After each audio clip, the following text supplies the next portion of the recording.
পতিতালয় বা বেশ্যালয়। সমাজ যেখানে এই সমস্ত নারীদের দূরে ঠেলে দেয়, সেখানে দেবী আদিশক্তি মহামায়া তাদেরকে কাছে টেনে নেয়।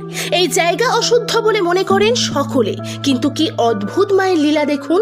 এই স্থানের মাটি ছাড়া দেবী মূর্তি অসম্পূর্ণ। দেবী মূর্তি তৈরি করতে মূলত এই চারটি জিনিসের অত্যন্ত প্রয়োজন। সেগুলি হলো গঙ্গার পলি মাটি, গোমূত্র, গোবর ও পতিতালয়ের মাটি। কিন্তু এই পতিতালয়ের মাটি কেন লাগে জানেন?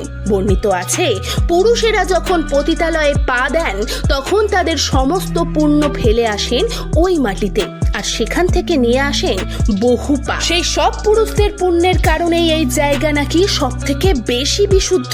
সেই মাটি নাকি পুণ্যে ভরা মাটি। এক কথায় সমাজকে বিশুদ্ধ রাখতে এই অশুচি নারীরাই সাহায্য করছেন। আর তাই তো দুর্গা প্রতিমার মূর্তিতে পতিতালয়ের মাটি ব্যবহার করা হয়।